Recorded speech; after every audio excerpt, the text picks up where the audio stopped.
dare to venture down Bizarre Boulevard, a realm of mysterious creatures and strange occurrences that defies the boundaries of reality.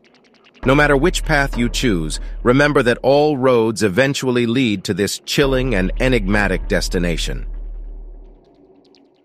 The Ratman Chronicles, Episode 3.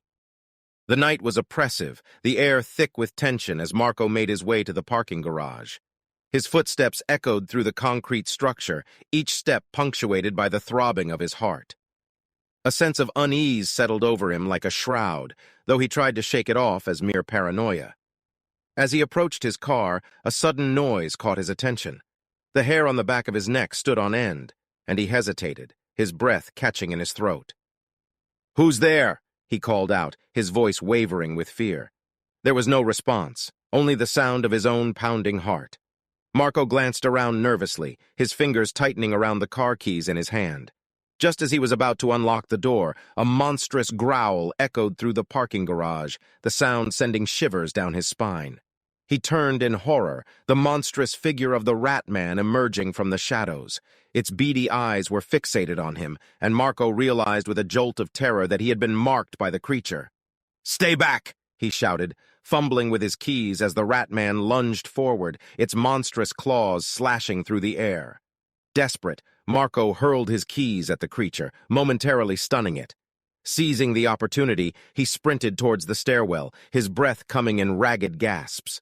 The Ratman pursued him, its snarls and growls growing ever closer as Marco scrambled up the stairs, his legs burning with exertion.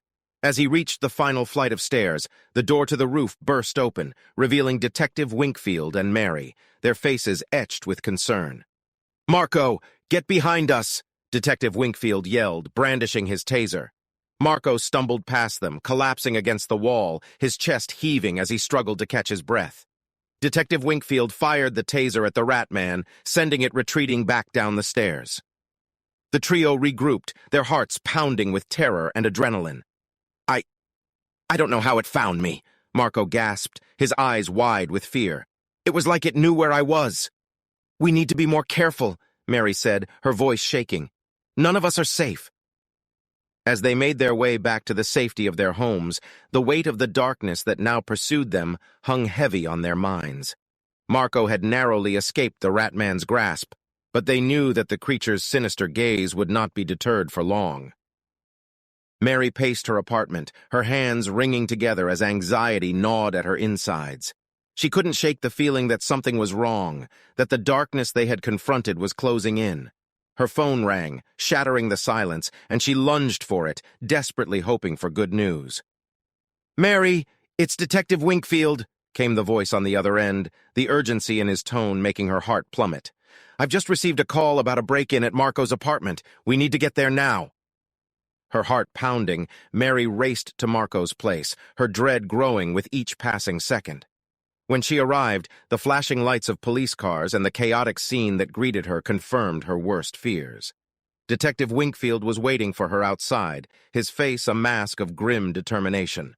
"We have to be prepared for the worst," he warned her before they entered the building. The door to Marco's apartment had been torn off its hinges, the splintered wood a chilling testament to the violence that had occurred. Inside, the destruction was even worse. Furniture overturned, belongings scattered, and a chilling silence that seemed to swallow the room whole. Mary's breath caught in her throat as they entered the bedroom, her eyes falling upon the gruesome sight that lay before her. Marco's lifeless body lay crumpled on the floor, his face frozen in terror, deep gashes and claw marks marring his once vibrant form. "No," she whispered, tears streaming down her face as she sank to her knees beside him. "Not Marco."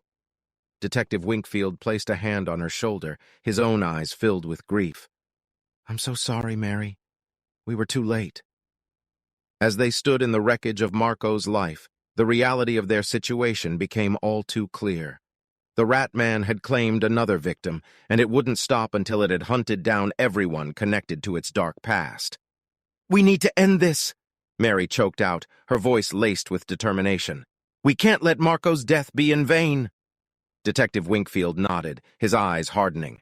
"We'll find a way to stop the Ratman no matter what it takes." With heavy hearts, they left Marco's apartment, the weight of their loss bearing down on them like a shroud. The darkness that had loomed over them had claimed its first victim, and they knew they were next in line. In the dim light of Mary's living room, Detective Winkfield spread out his research on the coffee table, a look of fierce determination on his face.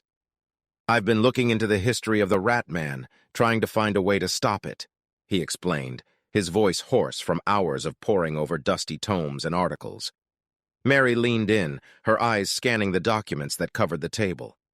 "What have you found?" she asked, her voice tinged with hope. Detective Winkfield took a deep breath before continuing. "I've discovered that the Rat Man was once Nathaniel Deuceable, a slave who was wronged by those who stole his land. The Red Line was built on the very land he fought to protect, which is why the creature is so hell-bent on vengeance." As they delved further into Deuceable's past, the tragedy of his life unfolded before them. Betrayed by those he trusted, his land stolen, and his family torn apart, Deuceable had sought solace in dark magic, invoking a curse that transformed him into the monstrous creature they now faced. "The curse is fueled by his rage, by his desire for revenge," Detective Winkfield said, his eyes filled with sorrow. "In order to stop the Rat Man, we have to find a way to break the curse, to free Deuceable's spirit from the darkness that binds him." Mary's fingers traced the edges of an old photograph of Deuceable, her heart aching for the man who had suffered so much.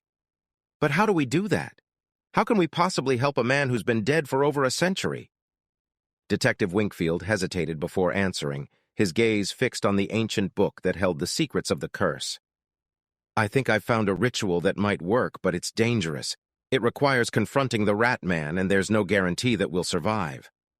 Despite the fear that coiled in her stomach, Mary knew that there was no other option. They had to try, for Marco's sake, and for the countless others who had suffered at the hands of the Rat Man. "Tell me what we have to do," she whispered, her voice filled with resolve. "We'll find a way to break the curse and put an end to this nightmare once and for all." As they prepared for the treacherous task that lay ahead, the shadows that had consumed their lives seemed to grow ever darker, threatening to swallow them whole. But they were determined to face the darkness head-on, to confront the horrifying truth that had been buried beneath the city for so long, and to save the souls that had been lost to the Rat Man's wrath. With a newfound purpose, Mary and Detective Winkfield delved deeper into Nathaniel Deuceable's history, hoping to uncover more clues that could help them break the curse. They visited the Chicago History Museum, where ancient texts and artifacts chronicled the city's past.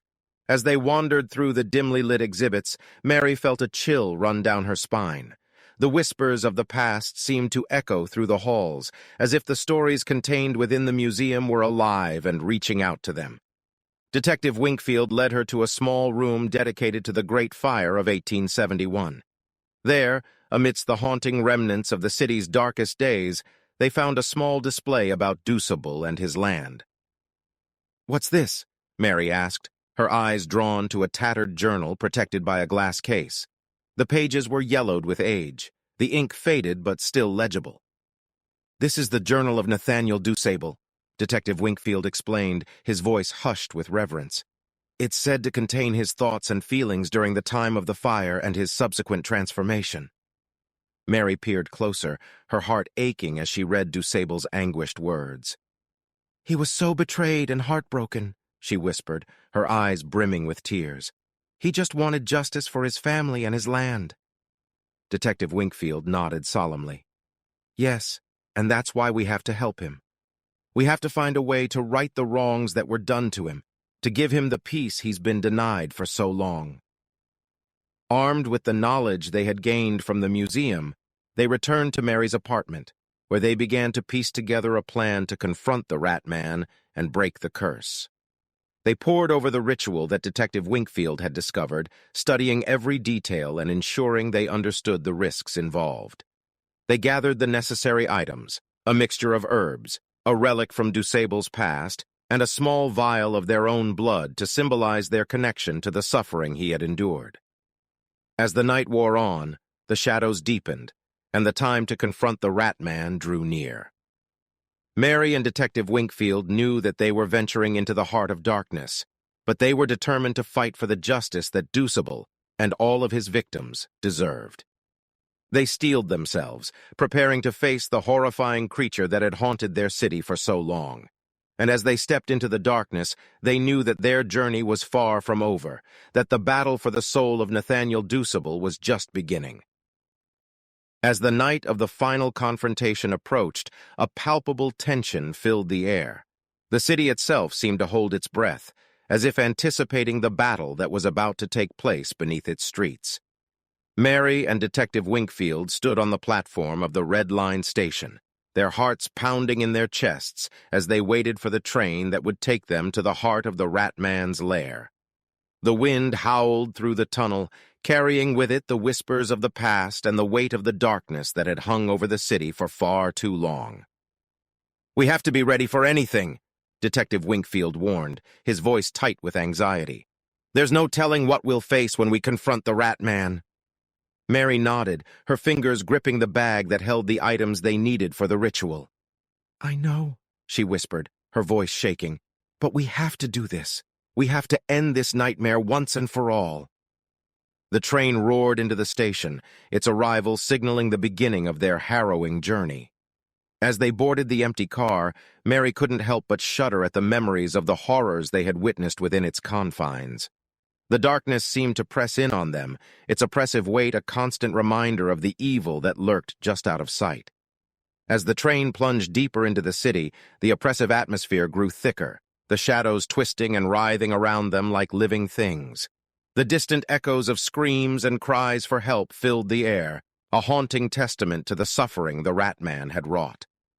"I can feel it," Mary whispered, her voice barely audible over the rumbling of the train. "We're getting closer." Detective Winkfield nodded, his eyes scanning the darkness for any sign of the monstrous creature they sought. "We're almost there," he confirmed. "This is where it all began, where the curse was born." The train slowed to a halt, the screeching of its brakes sending a shiver down Mary's spine. They stepped onto the platform, their hearts heavy with the knowledge of what they were about to face. As they began the ritual, the darkness seemed to coil around them, a living, malevolent force that sought to consume them. They chanted the ancient words, their voices rising above the howling wind and the whispers of the past, their determination to end the Rat Man's reign of terror burning like a beacon in the night. And as the final confrontation approached, the air crackled with the energy of a battle that had been centuries in the making. The darkness that had consumed the city for so long was about to be challenged, and Mary and Detective Winkfield knew that they were the only ones who could bring an end to the nightmare that had haunted Chicago for generations. Thank you for listening to the Rat Man Chronicles. Join us for more episodes.